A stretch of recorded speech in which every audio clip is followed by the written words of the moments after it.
किसी भी चीज को अगर शिद्दत से चाहो तो आपको उसे मिलवाने के लिए पूरी कायनात लग जाती है। और शायद राजस्थान की राजनीति में ये सच होता हुआ दिख भी रहा है। बेनीवाल, रोत, नरेश मीणा, बहुत सारे लोग अपने लड़ाकों के साथ जी तोड़ मेहनत कर रहे थे पंचायत राज चुनाव के लिए, और सरकार उसको आगे पे आगे बढ़ाती जा रही थी। लेकिन मेहनत का फल रंग ला रहा है, कैसे ला रहा है, आज इस वीडियो में बात करेंगे। वीडियो के आखिर तक बने रहिएगा और सुनिएगा। राजस्थान की राजनीति में इस वक्त एक ऐसी स्थिति बन गई है जिसे आप सीधी भाषा में कहें तो ना निगलते बन रहा है ना उगलते बन रहा है। सरकार के सामने हालात कुछ ऐसे हो चुके हैं कि एक तरफ कुआं है और दूसरी तरफ खाई है। अब खाई से बचने की कोशिश करो तो कुएं में गिरने का खतरा लगता है, और कुएं से निकलो तो खाई इंतजार कर रही है। यानी गिरना कहीं ना कहीं तो तय है। अब ऐसे में सवाल उठता है, राजस्थान सरकार करे तो करे क्या? विपक्ष पहले से ही हमलावर बैठा है, लेकिन अब मामला सिर्फ राजनीति तक सीमित नहीं रहा। अब सरकारी विभागों के बीच भी जबरदस्त टकराव की स्थिति पैदा हो गई है, और ये टकराव भी ऐसा है जिसे ना तो आसानी से टाला जा सकता है और ना ही चुपचाप दबाया जा सकता है। दरअसल पूरा मामला जुड़ा है राजस्थान में होने वाले पंचायती राज चुनावों से।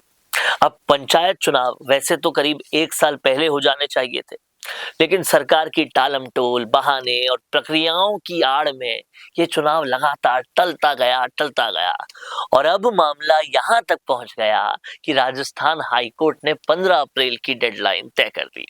यानी साफ शब्दों में कहा जाए तो 15 अप्रैल तक पंचायत राज चुनाव कराने होंगे। लेकिन कहानी में ट्विस्ट यहीं से शुरू होता है। सुनिएगा।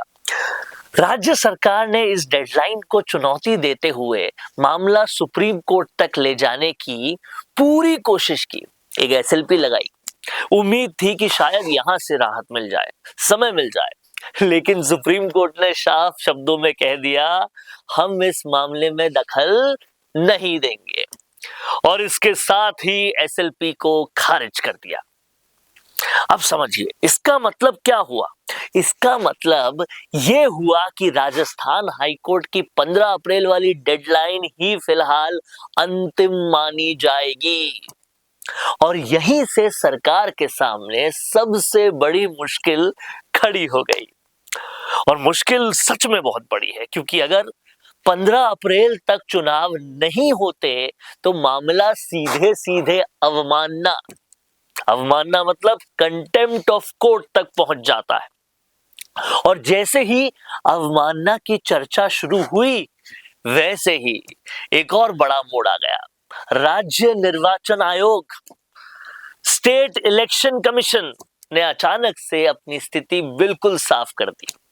निर्वाचन आयोग ने साफ शब्दों में कहा है, हम चुनाव कराने के लिए पूरी तरह से तैयार हैं। हमारी ईवीएम तैयार है, हमारे बैलेट पेपर तैयार हैं, हमारे कर्मचारियों का परीक्षण पूरा हो चुका है। यानी चुनाव कराने के लिए जो भी तैयारी निर्वाचन आयोग को करनी थी, वो सब पूरी हो चुकी है। अब अगर कहीं देरी है तो वो पंचायत राज विभाग और राज्य सरकार की तरफ से है। अब समझिए इतना ही नहीं है, निर्वाचन आयोग ने तो एक आधिकारिक चिट्ठी लिखकर पंचायत राज विभाग को यह भी साफ कर दिया है कि अगर हाईकोर्ट की तरफ से अवमानना की कार्रवाई होती है तो उसके लिए निर्वाचन आयोग जिम्मेदार नहीं होगा। जिम्मेदारी होगी तो सिर्फ और सिर्फ पंचायती राज विभाग की होगी। यानी एक तरह से देखें तो निर्वाचन आयोग ने अपने हाथ झाड़ लिए। पर कहानी का सबसे बड़ा और सबसे दिलचस्प हिस्सा उस चिट्ठी में लिखा गया एक और बिंदु है। समझिएगा बहुत ध्यान से। निर्वाचन आयोग ने कहा है कि अगर ओबीसी आयोग की रिपोर्ट में देरी हो रही है तो इसका मतलब ये नहीं है कि चुनाव नहीं हो सकते, चुनाव फिर भी हो सकते हैं। निर्वाचन आयोग ने इसमें बहुत जबरदस्त ट्विस्ट डाला है और कहा है कि सुप्रीम कोर्ट का एक फैसला है, उस फैसला का हवाला दिया है सुरेश महाजन बनाम मध्य प्रदेश सरकार इस फैसले का नाम है। और सुप्रीम कोर्ट ने कहा था इस फैसले में कि अगर ओबीसी आरक्षण तय नहीं हो पा रहा हो तो चुनाव को अनिश्चित काल तक टालने की जरूरत नहीं है, बल्कि किया यह जा सकता है कि ओबीसी सीटों को अस्थायी रूप से सामान्य श्रेणी मानकर चुनाव करवा दो। और यही सुझाव अब राजस्थान के राज्य निर्वाचन आयोग ने भी दे दिया है। किसको दे दिया है? पंचायती राज विभाग और सरकार को।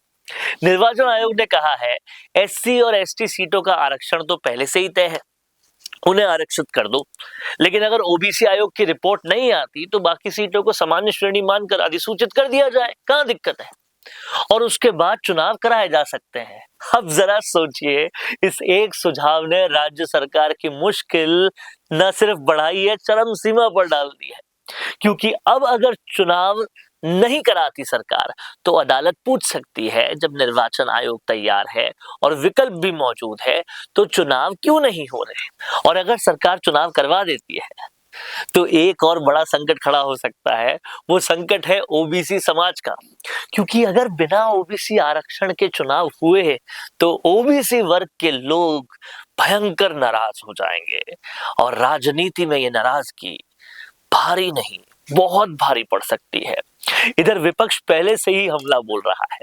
कांग्रेस का तो सीधा आरोप है कि राजस्थान सरकार जानबूझकर चुनाव टाल रही है। प्रदेश कांग्रेस अध्यक्ष गोविंद सिंह डोटासरा कई बार कह चुके हैं सरकार को हार का डर है, इसलिए पंचायत और निकाय चुनाव नहीं कराए जा रहे। पूर्व मुख्यमंत्री अशोक गहलोत भी इसी तरह के आरोप लगा चुके हैं और विधानसभा के अंदर भी ये मुद्दा कई बार गूंज चुका है।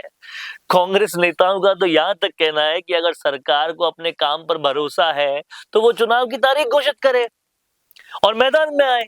लेकिन सवाल अब भी वही है, सरकार चाहती है अगर चुनाव कराने हैं तो इतने बहाने क्यों? पहले परिसीमन का मुद्दा उठा, फिर वन स्टेट वन इलेक्शन की बात आई, लेकिन अब परिसीमन भी हो चुका है, वन स्टेट वन इलेक्शन भी हो चुका है। राजस्थान में व्यवहारिक रूप से संभव नहीं है, क्योंकि राज्य के 11 से ज्यादा जिलों में जिला परिषद और पंचायतों का कार्यकाल अभी भी बाकी है और कानून कहता है कि किसी भी पंचायत या जिला परिषद को 6 महीने से ज्यादा और पहले आप भंग नहीं कर सकते।